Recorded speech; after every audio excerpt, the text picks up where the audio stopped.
Lagi-lagi Menteri BUMN melakukan perombakan pada perusahaan BUMN. Kali ini giliran Semen Batu Raja, Pupuk Indonesia, perusahaan pengelola aset alias PPA, dan juga Asabri yang dibenahi. Siapa saja yang terpilih? Selengkapnya akan saya paparkan dalam Lagi Erik Bongkar Pasang BUMN. Kita langsung lihat slide yang pertama.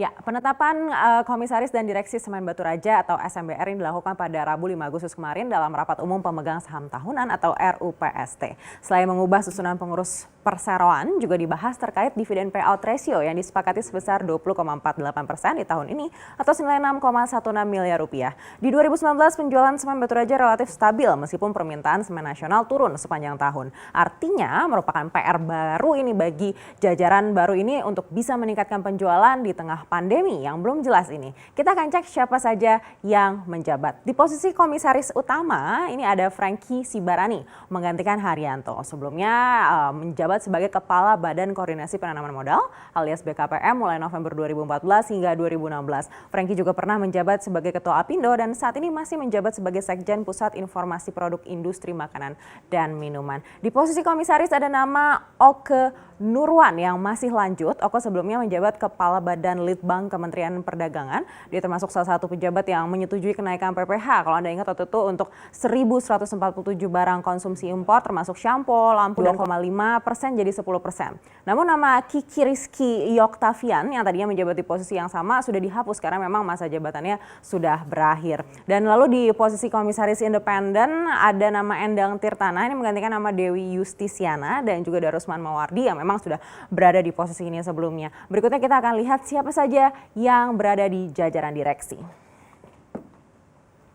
Posisi Direktur Utama tidak berubah ya, sejak Oktober 2018 diisi oleh mantan bos dari PT Perusahaan Gas Negara yaitu Joby Triananda Hashim. Di posisi Direktur Produksi dan Pengembangan juga tidak berubah, tetap diisi oleh Dakoni, mantan GM PT Semen Padang. Di posisi Direktur Keuangan ada nama M. Jamil, ini juga tidak berubah dari bulan Mei tahun 2019.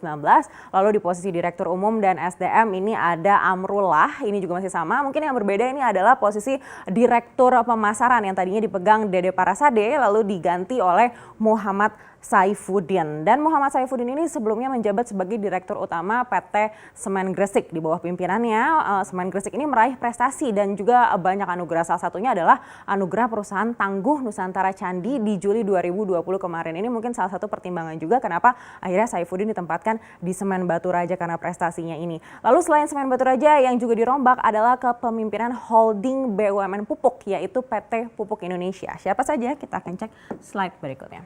Di posisi Komisaris PT Pupuk Indonesia ini sebelumnya ditempati oleh Bungaran Saragih yang sudah habis masa jabatannya. Yang dipilih untuk menggantikan adalah Darmin Nasution. Ini sudah tidak asing lagi ya, Darmin sudah menghabiskan puluhan tahun di bidang ekonomi. Di pemerintahan Joko Widodo tahun 2015 hingga 2019 Darmin dipercaya sebagai Menko Perekonomian Indonesia.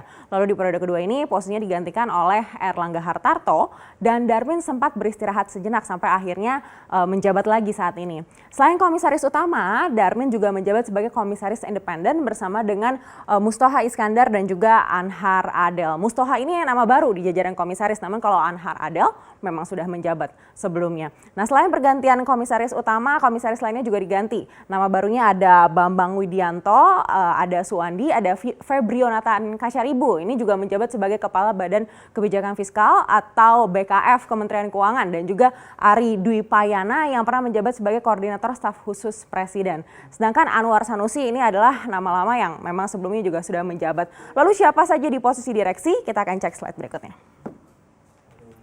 Di posisi tertinggi Pupuk Indonesia ini ada Bakir Pasaman sebagai Direktur Utama menggantikan Aas Asikin Idat yang sudah habis masa jabatannya. Sebelumnya Bakir ini adalah Direktur Utama PT Pupuk Kalimantan Timur yang merupakan anak usaha Pupuk Indonesia.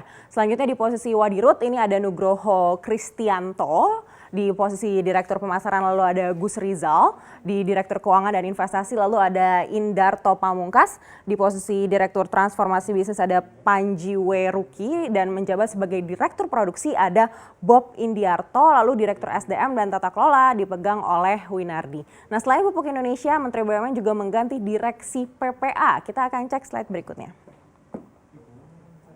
Jadi pergantian direksi di PPA ini tidak hanya orangnya tapi juga strukturnya diubah begitu ya. Tadinya ada jabatan Direktur Investasi, Direktur Keuangan dan Dukungan Kerja, juga Direktur Konsultasi Bisnis dan Aset Manajemen.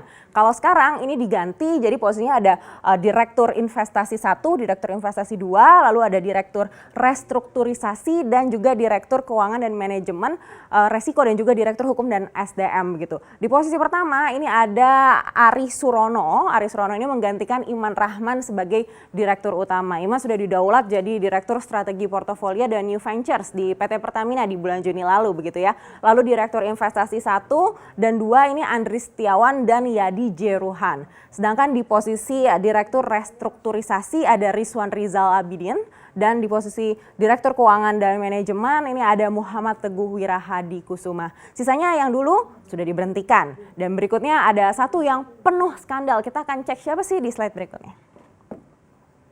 Nah ini dia yang kemarin sempat berskandal juga begitu yaitu PT Asabri. Akhirnya Erick Thohir mengganti Komisaris Utama Didit Herdiawan dan akhirnya diserahkan pada Fahri Jemi Francis. Nah menariknya Francis ini latar belakangnya berbeda dari yang lain. Dia adalah anggota Dewan.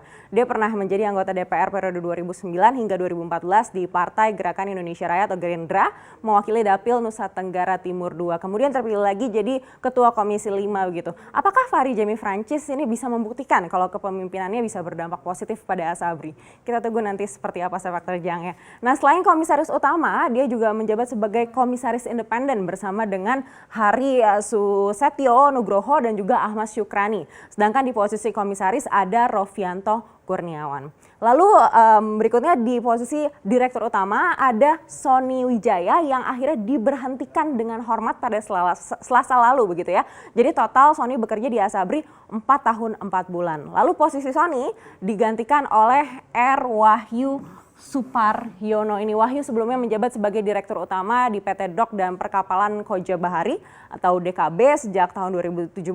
Sebelumnya dia menjabat sebagai Direktur SDM dan Umum Perum Bulog begitu ya. Sebelumnya dia juga pernah menjabat sebagai Dirut Perusahaan Perdagangan Indonesia atau PPI. Nah di bawah Wahyu ada Eko Setiawan selaku Direktur SDM dan Hukum.